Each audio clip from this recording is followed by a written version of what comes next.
Planning is bringing the future into the present so that you can do something about it now. This quote comes from Alan Lakein, a well-known author of personal time management books like How to Get Control of Your Time and Your Life. Now, in management terms, this means turning your SMART goals into productive actions. In this challenge, you will learn how to plan effectively so that your SMART goals translate into action, more specifically, productive action.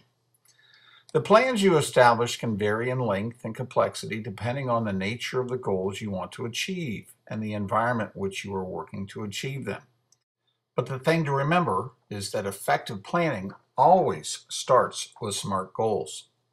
The goals you set define the desired outcome that you are working to achieve. They define how progress and ultimate success will be measured, and they help you evaluate the relevance of possible actions you could take to achieve them. Planning is about selecting the best, the most productive actions that get you to your goal. The process of planning requires us to understand that goals are not set, and they certainly are not achieved in a vacuum. The environment in which you will be working will be filled with forces and factors that will sometimes help you move forward and sometimes impede your progress. And this environment can often be quite dynamic. By understanding what's going on in the environment, you are able to choose the most productive actions and create an effective plan to take you from where you currently are to where you want to be. In the previous challenge, you learned about a SWOT analysis. This tool allows you to capture environmental factors that could impact you in working toward your goal, where strengths and weaknesses are internal factors that you have some control over, and opportunities and threats are external factors that are outside of your control. As you begin creating your plan, you want to build on or leverage your strengths and address those weaknesses that could impede you in achieving your goal. You will also want to take advantage of outside opportunities while working to mitigate threats that might exist. The other part of the environment you will want to consider is the who. That's right, I said who. Who is key for you to achieve your goal?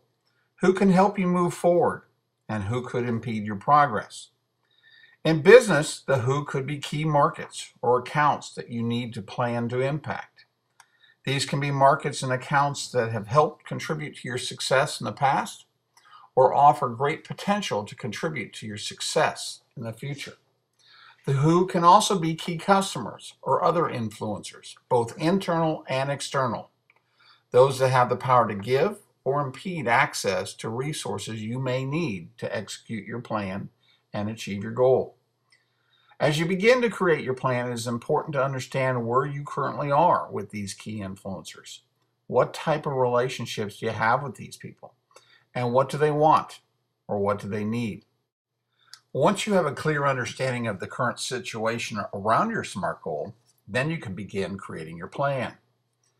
Your plan should identify what you or others will do to achieve your goal. Here we're looking for specific actions. Now, before you begin just listing out a bunch of ideas, your intention should be to identify the best, the most productive actions that you can take that will get you to your goal. To identify those best or most productive actions, it is helpful to ask two questions. What could you do? Then, what will you do? The first question allows you and others vested in the achievement of the goal to brainstorm, to consider all possible actions that could be taken. When coming up with answers to this question, you should resist the temptation to apply any filters or judge any idea. You are searching for any and all potential actions. It is then useful to use a tool like the Impact Feasibility Chart to assess those possible actions you come up with. Doing so will help you identify and prioritize those actions that will have the highest impact and be the most feasible to accomplish. In short, this tool will help you answer the second question, what will you do? Once the actions have been identified, the next step will be to assign responsibility. Who will carry out this action? While many names may be listed, it is important to identify those one or two individuals who will be accountable for tracking progress and ensuring the action is completed. The third step in establishing your plan is setting timelines. When will that action be completed? The when column should, of course, communicate the final date for completion. It is also helpful to set milestone dates when progress can be checked and incremental performance measures can be evaluated. The final column is labeled Now What? In this column, allow for space to capture notes, lessons learned, and results achieved from this action. All of this information will allow you to assess and measure the impact of the actions you have committed to.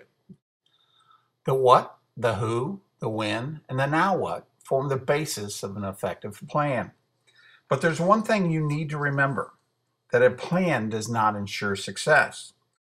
Dwight D. Eisenhower, who was a 5-star general in the United States Army during World War II and served as the supreme commander of the Allied forces in Europe, and who would later serve as our 34th president, once said, "In preparing for battle, I have always found that plans are useless, but planning is indispensable."